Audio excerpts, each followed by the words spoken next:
As the gun debate heats up around this nation, does it ever go down? Some on the left are calling for a full repeal of the Second Amendment, including one Supreme Court justice. But how is gun control working with other nations? You're not going to believe this. A new report from the London Times reveals that the murder rate in London has surpassed New York City for the first time in modern history, despite London's strict gun laws that really kicked in the 1920s. So what can the U.S. learn from these numbers and what to avoid? Former UK Independence Party leader, Fox News contributor Nigel Farage joins us right now. Nigel, I was stunned by this. Were you? Yeah.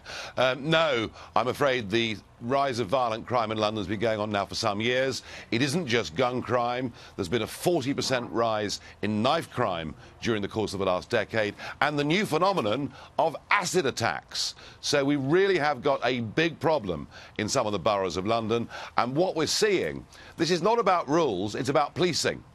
And we used to have something called stop and search, where the police would stop a suspect to see whether they were carrying a knife.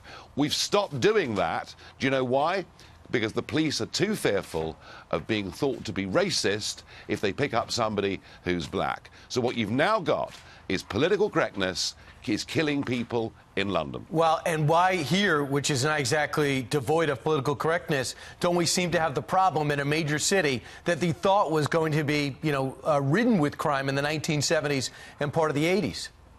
Yeah, but also, there is a thing here called leadership, isn't there? I mean, just think about Giuliani in New York. He led from the front. He worked with the police. They got real tough with the criminals. In London, I mean, you won't believe this, but the Mayor of London, Sadiq Khan, has not visited a single crime site or spoken to any of the bereaved families. So there is a total absence of leadership, political correctness within the police force.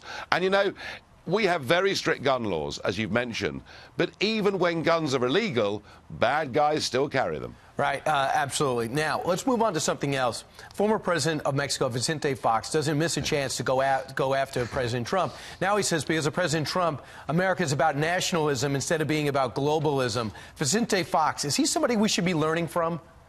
No, and I've been doing a series of debates in universities over America this week, explaining to people that actually the kind of globalism that people like Fox supports is a globalism in which bureaucracy takes over from democracy, in which the nation state, frankly, gets degraded.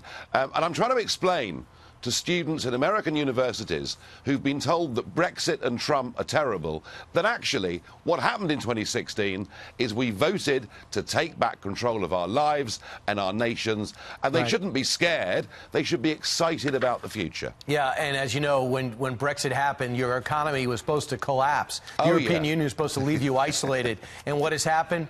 Almost nothing bad. You continue to thrive, and now the people of Britain seem to have a sense of pride that it wasn't there maybe when they gave everything to Brussels and all their power. Nigel, thanks so much. Have a great weekend. Thank you.